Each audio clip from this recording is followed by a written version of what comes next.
Good morning. Good morning to all participants here in the online environment, but also, of course, on the ESA Web TV live stream. Thank you for joining this English language press conference today. We would like to share today the initial figures of the application to ESA's astronaut selection. The current astronaut recruitment campaign is the first in 11 years, and ESA is looking for new astronauts who will work alongside ESA's current astronauts in future space exploration. You might have heard about it. The vacancy the vacancies, I have to say, plural, has closed on Friday at midnight, and it was open for 2.5 months. The figures we're going to present today are not final yet, so they are not the ultimate figures, but they will already provide a very good insight regarding the most important numbers and in particular also the spread of applications across the member states. I am joined here today by Antonella Costa from the Human Resources Department at ESA and her colleague Lucy von der Tass, who is the head of talent acquisition. Also with us today is David Parker, ESA Director of Human and Robotic Exploration, and Guillaume Vert, a team lead from the European Astronaut Center in Cologne. And last but not least, I am joined by ESA Director General Josef Aschbacher, to whom I would like to give the word now. Good morning, Josef. Yes, good morning, Ninja. Good morning, everyone, and thank to everyone for joining this press briefing. Just a very few words on my side to introduce this session, but the highlight will be reported afterwards in terms of the numbers of people that have applied to this job. But this is quite an important press briefing which we have here. Let me say a few words, and a few words really mean that I would like to recall that this is really a very exciting week which we have. Yesterday we had the signature of the FFPA, a very important milestone for the cooperation between the European Union and ESA, the European Union also including USPA, and this was the signal of a fresh start between the cooperation of these two institutions, and a really important element which was discussed yesterday. Today we have the kickoff of a very important historic campaign to inform you about the numbers of applicants that we have received, which are quite impressive. And this is really a very exciting moment for many of you to hear how many people have applied. And this is, I think, for many applicants also a very important moment to understand how many of their competitors have applied and see how the chances are of getting one of these very important jobs as an astronaut. Exploration, as you all know, in Agenda 2025 is a priority. It is part of the vision which we have expressed as ESA, but also as space community in Europe. And exploration is, of course, a very visible element, because there you see the astronauts and the exploration of our activities beyond our planet Earth into other bodies of the solar system, and this certainly is a highlight in every agency's work, and certainly the astronauts are the symbol of making this exploration a reality. And when they come back and talk about their missions, it's always fascinating and exciting, and therefore this selection of the next generation of astronauts is really a very important point. We are going now then through the selection process, but I think it is also important to realize that this ambition, which is expressed in Agenda 2025, will probably be realized by the candidates that are being selected from this process here at the end of next year. And they are probably the ones who will do what we hope our politicians will express as a very important ambition for Europe in space. Let me close my part and really thanking all of the applicants who have applied to this post for the time and for the effort that you have already put into your application.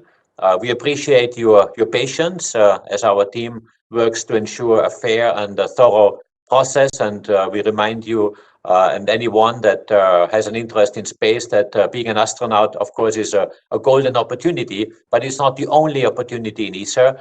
We do hire quite a number of new colleagues in the coming years based on the retirement wave which is ahead of us. About 500 new staff will be employed in the next 5 years. And please do have your eyes open for also other opportunities in ESA that will come in the months and years to come. So I thank you from my side, and I hand back to you, Nina, and listen all very carefully and with great attention to the numbers that will be released very shortly. Thank you very much, Josef. Dave, could you remind us again, why are we actually looking for new astronauts? We already have quite a few ones and very good ones on top of that as well. Yeah, it's a good question, Nina. Why are we recruiting new astronauts now? Well, the simple answer is because we have work to do in space. We have work to do exploring space and also using space as a place to live and work. And so we need to use space. We have been living and working in space now for 20 years for the International Space Station, but there's a lot going on right now. The space station has been continually occupied for 20 years, but right today, our astronaut, Thomas Pesquet, European astronaut, will be exiting the space station for a third time as part of upgrading the power systems for the space station as we go forward. Can we put on display mode, please, Lorraine? And next week we launched the European Robotic Arm, which is a fantastic piece of European technology that will be mounted on the outside of the space station to support the astronauts. And then meanwhile, my teams are out in the Cape at Florida right now preparing for the launch of the first Orion spacecraft to prepare our exploration of the moon. And we have our robots exploring Mars today, but we have this horizon goal of humans going there as well. And so with this sequence of exploration of the solar system and living and working in low Earth orbit, we've got a lot to do. So that's the reason why we're recruiting new astronauts. Can we have the display mode, Lorraine, please? And I hand over perhaps now to Lucy to tell us about where we are in who we were looking for in the recruitment process. Thank you, Dave. Indeed, we can say a few things about who we are actually looking for in terms of astronauts. So the first group of astronauts that we're looking for are between 4 and 6 career astronauts who will join the ESA staff workforce as permanent ESA staff members. We're looking for an astronaut reserve of up to 20 people. These are people who will not immediately be hired by ESA, but will remain with their current employers until a flight opportunity is identified for them. And we're looking for at least one candidate with a physical disability to join the Para-Astronaut Feasibility Fly project. And I'd just like to recap very briefly on the 3 main requirements that we had listed for our candidates. The first main requirement was the nationality of one of the ESA member or associate member states participating in the astronaut selection. A second requirement is a master in a STEM subject or medicine or a degree as a test pilot or test engineer. And the third hard requirement was a minimum of 3 years experience. So now I'll hand over to Antonella, who will talk us through the next stages of the process. Thank you, Lucy. As Nina already mentioned, the 2 vacancy notices were published on the 31st of March, and last Friday, the 18th of June, we reached our closing date. Until the new class of astronauts will be announced, which is currently foreseen for happening in late 2022, ESA's astronaut selection process consists of 6 key stages. Actually now, while we are talking, a dedicated team of HR professionals is already working on the screening, which is exactly the first step of this process. During this phase, applications will be assessed or are currently assessed on the basis of all the documents submitted, the application form, as well as the screening questionnaire that all applicants have been requested to complete online as part of their application process. The next phases of this selection process foresee the psychological tests, followed by practical and psychometric tests. Then there will be the medical selection, followed by 2 rounds of interviews. So it is quite a lengthy process, we know this, but it is a very exciting journey that we are doing together. It is important to remind that candidates will be notified at the end of each stage if their application has been successful in progressing to the next step.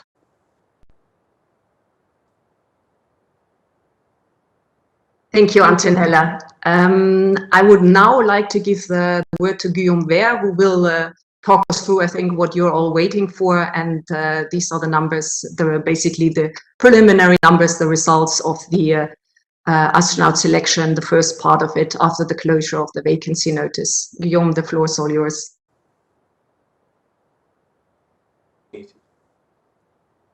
Muted.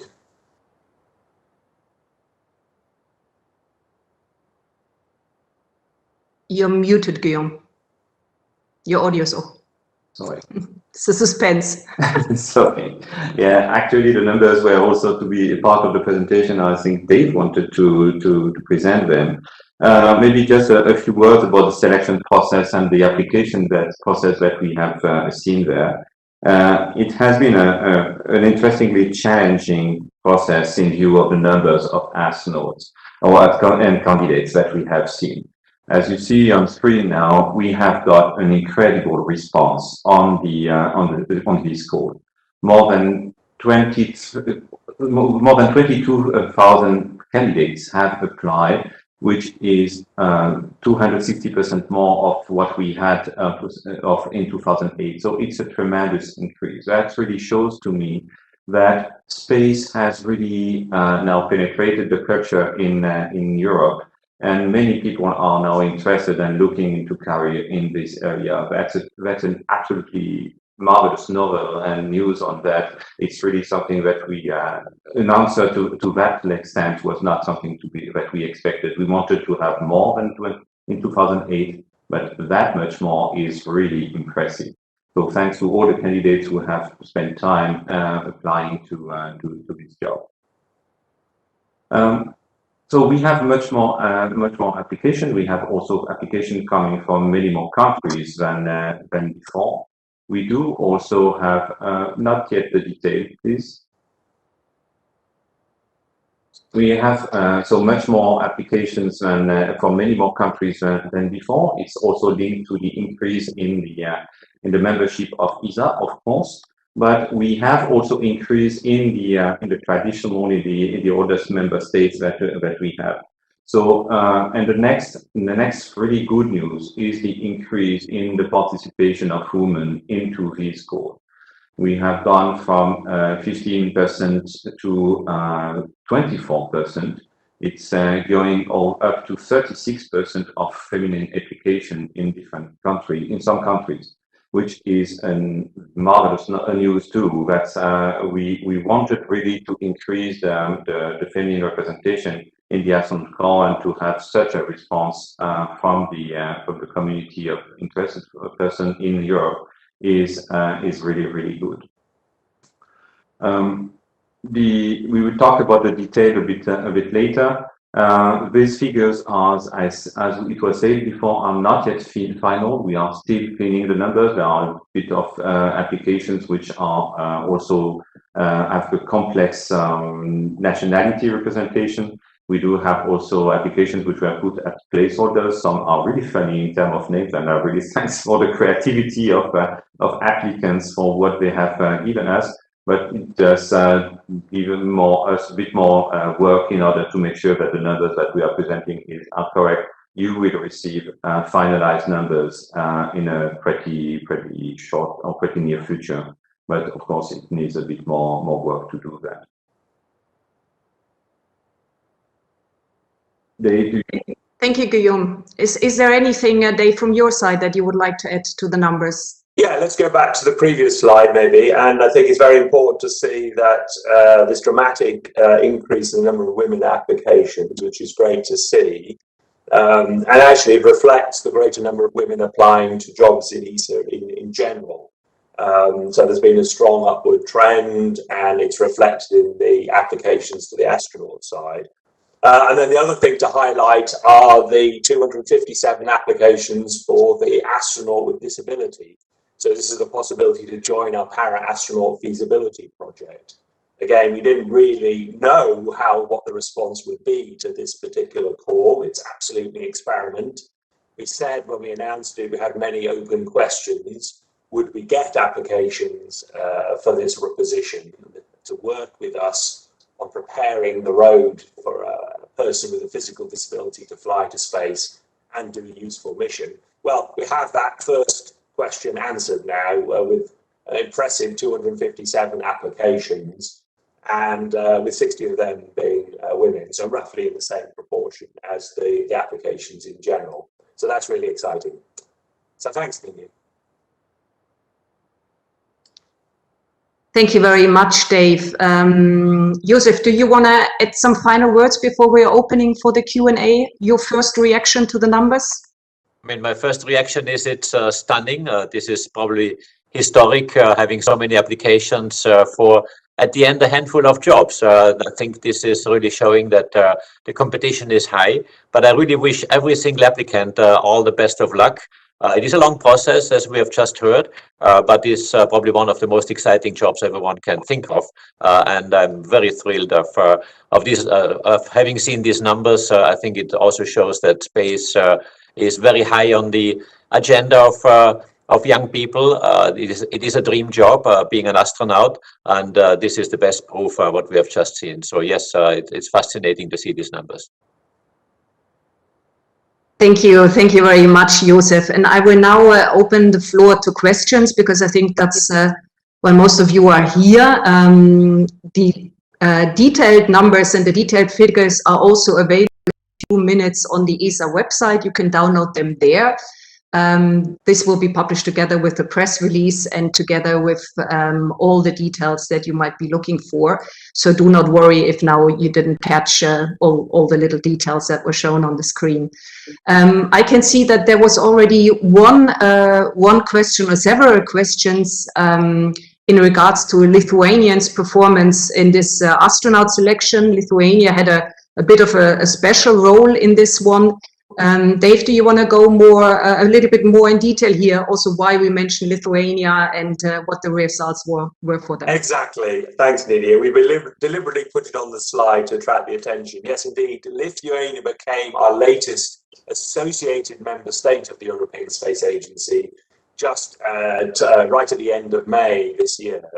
And that was one of the reasons why we slightly extended the open period for candidate astronauts to apply to our call. And yes, indeed, we were delighted to see 80 applications from Lithuania. So just in the last few weeks before the closing date. And actually what we saw was a lot of people applying in the very last moments before the closing date. And so that's really exciting to see the response of Lithuania. So thank you for all the colleagues who applied from that state.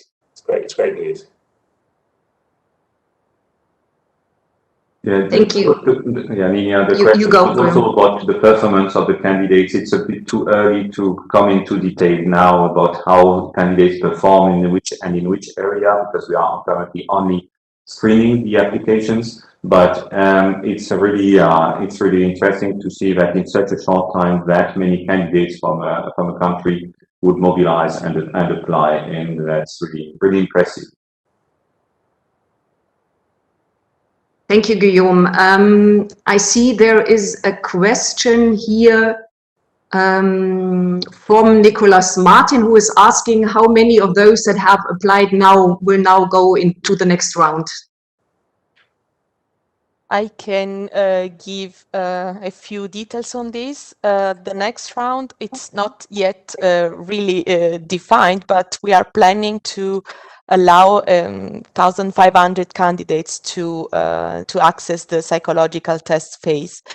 I know these numbers might seem very small compared to the ones that we have just heard about the overall number of applicants, but we still have to keep in mind that we are linked to time and cost aspects, and it's a great improvement in numbers, also considered that in the previous selection we had a lower number of applicants who were allowed to access the test phase. Thank you, Antonella. I see there is a question from Jonathan Amos. Jonathan, can you hear us? Yeah, Nina, can you hear me? I hope Yes, so. very well, loud and clear. Welcome. Excellent. Yeah, fantastic. This is a couple of questions, I guess, which is worth stating just to put people's minds at rest. I don't want to dwell on the website issues, but it's probably worth stating again, if you can, that you believe you've captured everybody's applications correctly through the applications process. And also to state that there is no tie in your opportunity to become an astronaut. There's no tie to the amount of money that your member state gives to Dave Parker's optional program. You know, Germany, as we know, contributes most. Germany may have very excellent candidates. I don't know, they absolutely will. But there's no suggestion here that, for example, Germany would get 40% of the opportunity simply because they contribute something like 40% of the human spaceflight program. Yes, I can confirm there is no formal linkage in that way. Germany is contributing about 29% of the exploration program. That's correct. But there's no formal linkage. And the website issues that you experienced through the applicant process? Yeah, so indeed some candidates experienced some technical issues. So there was a display issue where some information entered by candidates appeared to them as if it was changed by the system, whereas it's actually unchanged and correct in, as it were, the back office as viewed from our side of the screen. So we believe all applications and their content are safe and correct. And we informed the candidates as soon as we could on the last Friday, 18th of June, that we had received the correct information. They shouldn't worry. So, and indeed, some candidates would have seen that their application was automatically disqualified, and all these applications were reinstated manually in the system. And again, the candidates informed accordingly. So data is stored correctly in the database. But it's why we're taking a while to work through all of the data and make sure it's all correct, Jonathan. Thanks very much. Yeah, I don't like heights, so I didn't apply. So. Me neither. Thank you. I would now like to give the word to Dirk Wagner. Dirk, can you hear us? Yeah, I can hear you loud and clear. Good morning. Very good. Good morning. So I have a question regarding these overwhelming numbers, this overwhelming interest in becoming an astronaut when you compare it to the last selection process. So my question is, do you think you will make it until the end of 2022 to select the candidates, to select the new candidates for the astronaut corps, or will the selection process probably take longer because you have so many applicants now, perhaps more than you expected? Thank you. Yeah, I can answer this one. Oh, Guillaume, please, Guillaume. Okay, thank you, Antonella. No, this selection of this order of magnitude is certainly a project and has managed as a project. So we do have very correct estimates on the time that we need to perform each part of the selection. So currently we are on schedule and we plan to remain on schedule and to start the testing in due time.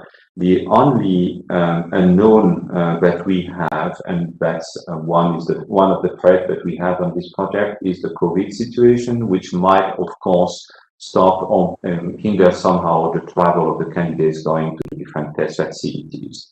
We have taken that into account, and in the planning that we have announced, we have already included margins to take care of these aspects. But we are reasonably confident that we will be able to finish the selection by end 22 as announced. Thank you, Guillaume. I see there is a question from Sulfika Abani. I'm not sure I pronounced this correctly. Can you hear us? I can. Can you hear me? Yes, very well. Welcome. Thank you very much. I've also got sort of like a group of questions. I just, one for clarification, I want to know whether the figures for the candidates with disabilities are being held separate from the figures for, let's say, the general figures of where you've tallied it up, split between male and female candidates. But then that's sort of just a technical question, but I want to also just basically find out what sort of roles do you have in mind for the people with disabilities, you know, and how does that tie in with your future vision for space? Like, is it, you know, more focused towards the ISS if the work goes beyond 2028, or is it more gateway, or is it more ground-based jobs for people with disabilities? You know, when will that all start? I think that's the sort of stuff that we're really interested in finding out, because you've got so many more candidates now than you did in 2009, and yet, if I've understood correctly, you know, you came away with, like, what was it, almost 10 candidates, I think, in 2009, and now you're aiming for 4 to 6. So with so much work to do, so many more candidates, how is this all going to fit into your future vision for ESA and space? Thank you. Maybe I go for that, and Joseph, you may want to say something about the overall vision and ambition that you're setting out for the agency, including exploration. First of all. No, thanks. On the future vision, of course, this is all future, and therefore it has yet to be consolidated through decisions by the member states. But what I certainly would like to achieve and raise discussion is among the top political establishment in Europe, and to see what does Europe want in space, and what is the big ambition of Europe in space. And this, of course, includes space exploration, not only, but certainly space exploration is maybe a very visible element of this. And this is a discussion I would like to raise at the summit next year, in spring next year, where we hope that politicians at the top level will stand up and say, look, we have noticed that many nations are now going into space, have their own astronauts. We have just witnessed ourselves that China has sent 3 taikonauts to their space station. Of course, you see many times NASA bringing astronauts to the space station. The same applies to Russia, and maybe India and other nations coming up. And I think what I really would like to raise is, what does Europe want in terms of exploration? Where does Europe want to stand in this international landscape? Also considering that Europe is a major economic power, political power in the world, and space is a very important aspect of this strategic orientation of our continent. And yes, astronauts and astronaut selection is a key element of this. And I would hope that the candidates selected in this call will have opportunities to realize this vision. And if you ask me what this vision is, certainly the space station, I would say that's almost the obvious one, but certainly having in mind that also the gateway and the moon are destinations of the future, and eventually, but this of course is further away in time, eventually beyond. And beyond means certainly towards Mars as a longer term ambition. And this is something where these astronauts might actually play an important role in doing exactly that. I don't want to preclude anything of the decisions of the future, but this call is certainly linked to realizing this ambition. If I may offer some complementary comments to that. First of all, there is a slide somewhere which we didn't show of the detailed preliminary data for the astronaut with disability, including the breakdown by country. If that can be brought up quickly, that would be helpful. But it's clear that we want the astronaut with disability to do a real job. It's not about being a space tourist, as it were. So the astronauts are doing science and technology aboard the space station. So what we want to establish is the feasibility for the astronaut with disability to also undertake meaningful science. To get to that stage, we do need to do the feasibility project to work with the selected individual to prepare such a meaningful mission. But the idea is that happens in the next few years. To answer another question, in our last call we selected 6 astronauts, not 10, and it's been a long wait for this latest call. I think the level of excitement and enthusiasm demonstrates that space exploration and human spaceflight is really interesting to people in Europe. We see the excitement around the world, and therefore I think we would hope to have calls a little bit more often for astronauts going forward. And then in addition, we have this astronaut reserve, additional up to 20 people who could undertake additional missions as they come along. So we're trying to give ourselves some flexibility for an exciting future. Thank you. Thank you very much, Joseph, and thank you, Dave. Did that answer all your questions? Yes, it did. And thanks for the correction. You're very welcome. I see there are one or two questions from Niam Shaw. Can you hear us? Yeah, I can hear you. Can you hear me okay? Yes, very well. Thank you. Go ahead. Yeah, I was just interested for the smaller countries. Did you get representation from every member state? And just because that's a quick yes no answer, but the other one is, say for instance you get amazing applications, is there any opportunity to extend your reserve candidacy from 20 to, say, I don't know, 40, 50, 100? It sounds like you want to be on the reserve list yourself, I think that's the message. What? I don't know what you mean, David. I don't know what you're talking about. Well, I can tell you that we got 270 applications from Ireland. So yes, all 25, the 22 member states and the associate member states, making 25 in total, applied. Just we don't accept applications for Canada, which works closely with ESA because they have their own separate program. But ultimately, the numbers we choose are eventually above my pay grade, as I always say. It becomes eventually a decision of the Director General. But bear you in mind. Okay. Thank you. Thank you very much. Plenty more questions to come. I would like to give the word to João Tome, or Tom, if I pronounce it correctly. Can you hear us? Yes, hello. Are you hearing me? Good morning. We hear you very well. Good morning from Portugal. I was wondering if candidates with analog astronaut background have more possibilities of going far in the process, and also if there's a quota for women in astronaut selection already in place. Thank you. Maybe a question to Lucy? Yes, and I think Guillaume will have some things to add to this. We are not working with quotas, we work with targets. And last time we had 15% applications from women, and in math, 1 candidate out of 6 is 15%. We're already extremely happy with the 24% number of applications, and that would be the minimum target for the representation of women. But obviously we had an overall target of gender balance in the astronaut selection, and this is one way going forward. Now, you refer to analog astronaut background. I'm not entirely sure what you mean by that, but I think I will hand over to Guillaume for this because I think he's in a better position to answer that particular question. Yes, thank you, Lucy. Analog astronauts are those people who have participated in an analog experiment on the ground to simulate space missions. And of course, this is a kind of experiment that we were also asking questions about for the candidate to express that they had, or if they had this kind of experience. This is something which will be valued in the screening process, but it is not either a requirement. So it was people having not participated in this kind of experiment will not be eliminated for that reason.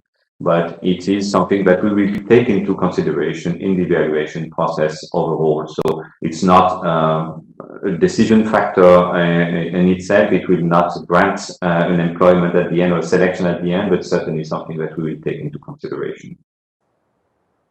Thank you. Did that answer your question? Absolutely, absolutely. Thank you. Thank you very much. I will read a few quite simple questions as well. There's a question if all figures are linked to nationality or residence country. It's the nationality indeed, Lucy, isn't it? Correct. And then there's a question if there's an overview of the applications from all the countries. Yes, there is. We have quite a detailed set of numbers and we can provide those to you.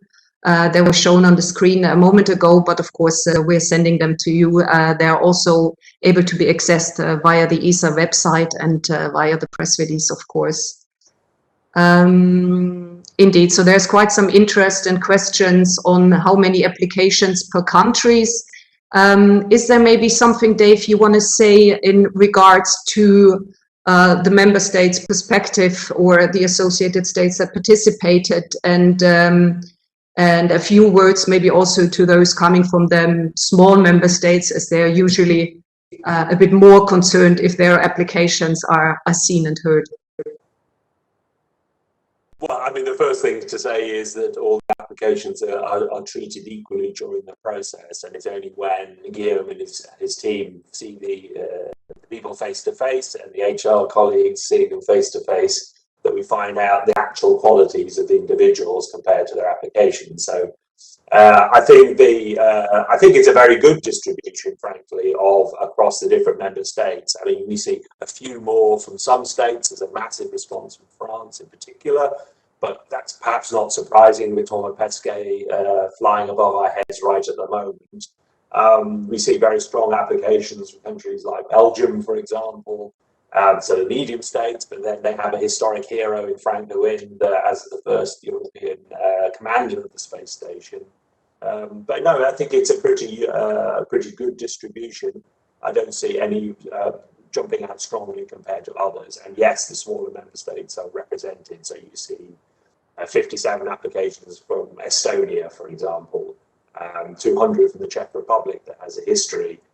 Nearly 1,000 from the Netherlands is particularly strong, I would say. So there's a lot to numbers to look at, but at the end of the day, we will pick the best candidates. Thank you, Dave. I see Dirk is still wondering about the mechanisms for European astronauts to get a ticket for a flight in the Artemis program. Can you say something about that one as well, Dave? Maybe in addition, he's wondering if it's like one service model delivered equals one flight opportunity for an ESA astronaut, or how does that work exactly? How is that making?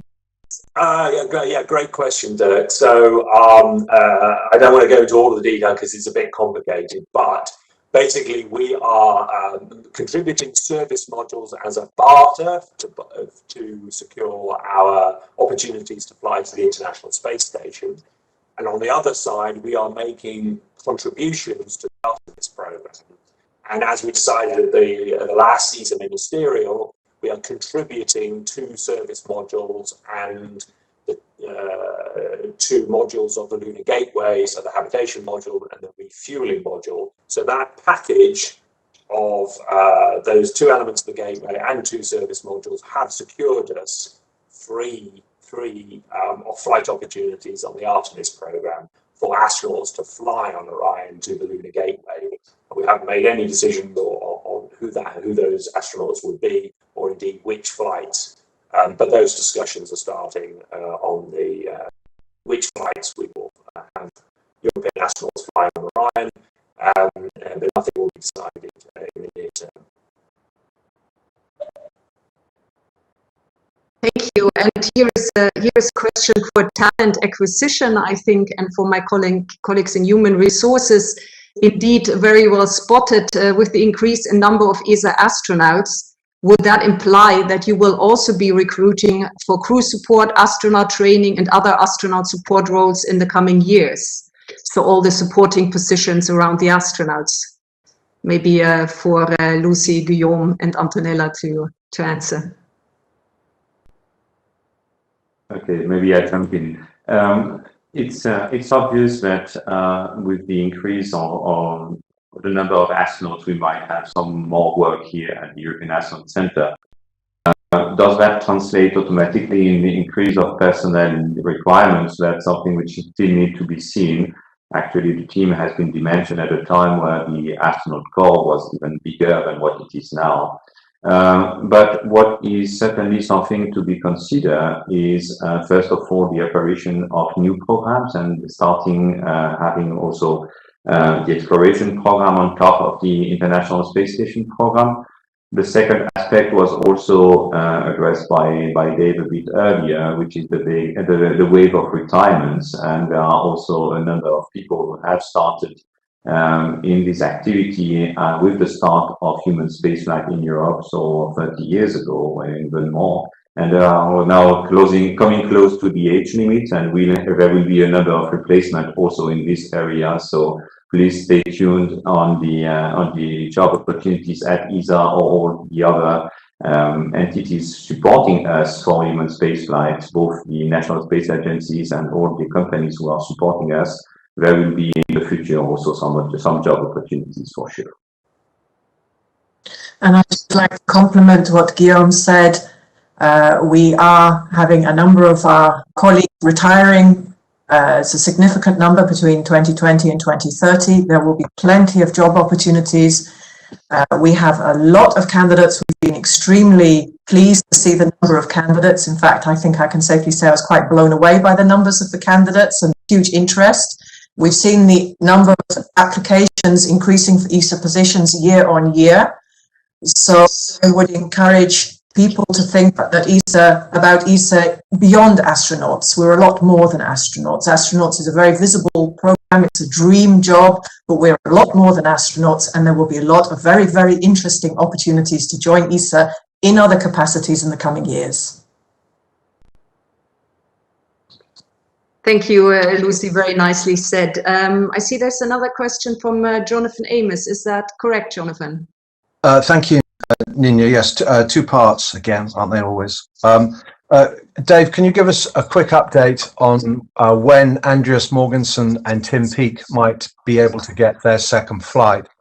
As we see now, there are more opportunities to fly beyond just the barter arrangement that ESA has. The Italian Air Force, I think, has purchased a flight on Virgin Galactic. We've seen now NASA open up paid for visits to the space station. Obviously, SpaceX, Boeing, those vehicles become available. I'm just wondering if that is a route down which ESA might go, or does that not represent value for money as far as the agency is concerned?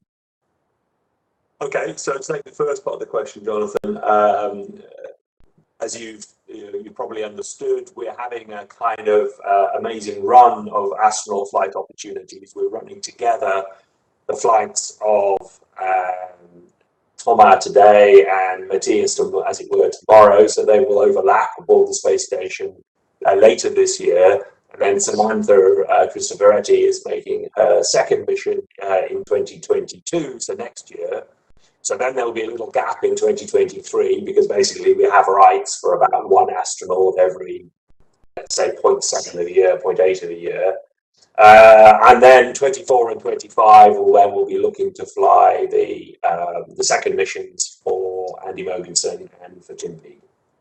But then the question about buying additional flights is a little bit, if you go back to the rationale for the astronaut reserve, is to have a pool of, as it were, pre-qualified people who meet the standard to be good astronauts. And if opportunities arise, new opportunities for flights through the existing ISS program, or a member state wants to secure an opportunity as it were a national project, we can offer the services of ESA for the training of that individual to integrate them into the day-to-day work of Europe's human spaceflight program, and for example, the scientific program.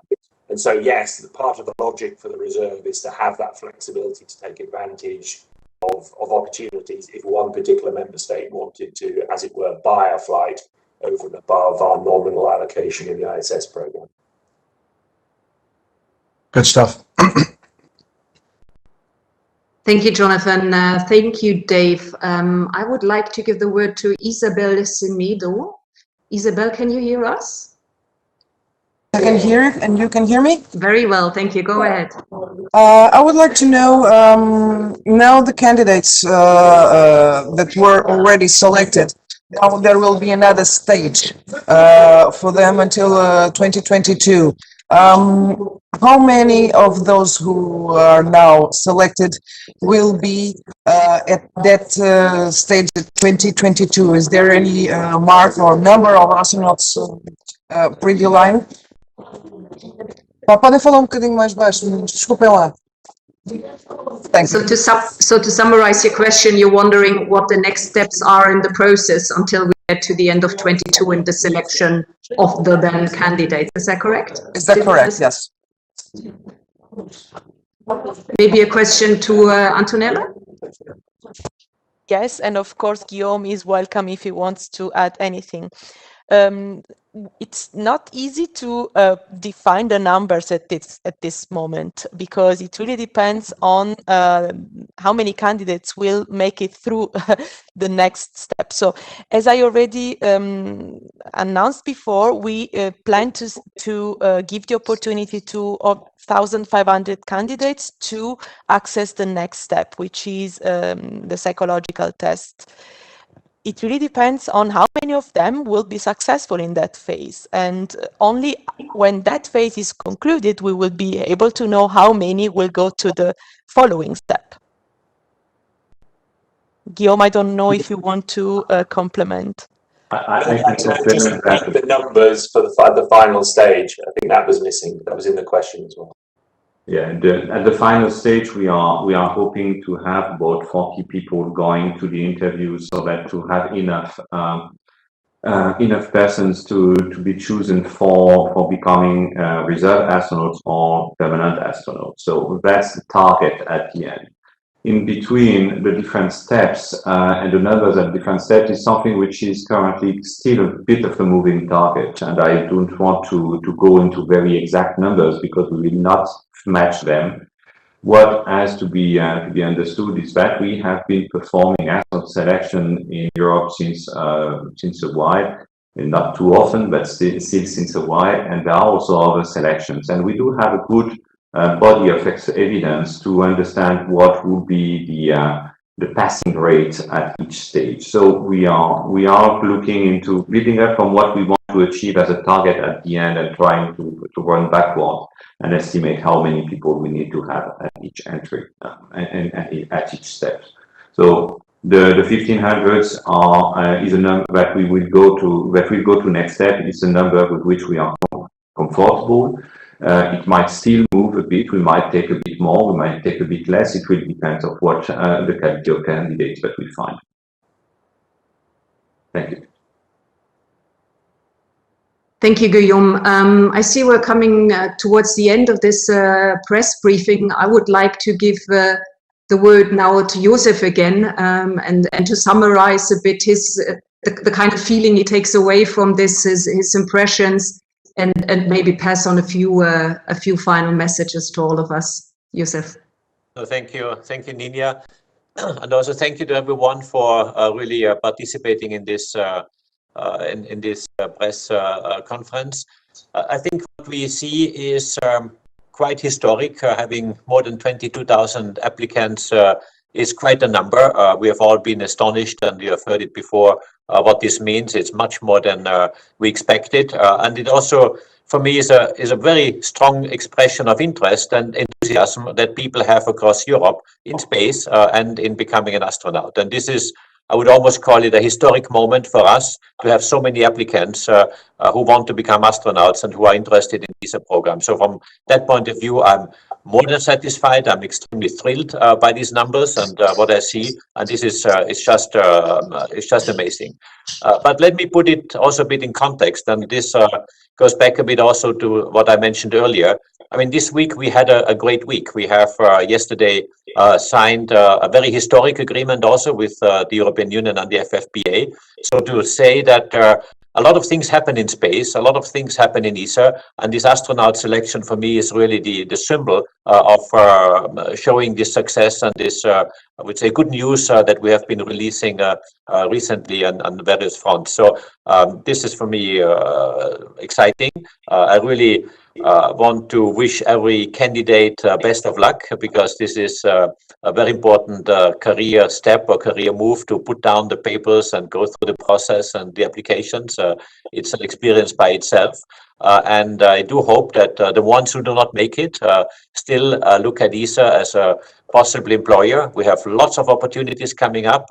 I'm having a very ambitious agenda with new domains and new disciplines to be reinforced, mentioning quantum technology, artificial intelligence, which are some of the domains I would like to build up expertise, but also obviously the more classical domains of engineering.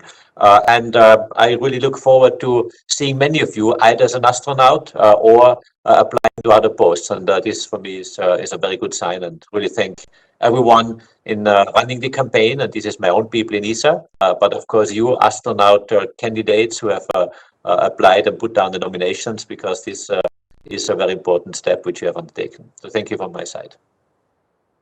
Thank you very much. Thank you, Joseph, Guillaume, Dave, Antonella, Lucy, and of course, my team and all the teams behind the screens. I would like to remind everyone that the numbers are also now available on the ESA website. You find there the numbers per country. You find also a split between male, female, a comparison with the last round from 2008. And you also find there the detailed numbers for the astronaut feasibility study. All of this can be found on our website, www.esa.int. Thank you very much. Thank you to all the speakers. And I am sure we will hear from each other soon when we have the next update in the astronaut selection process to communicate. Thank you. Have a nice day. Bye-bye.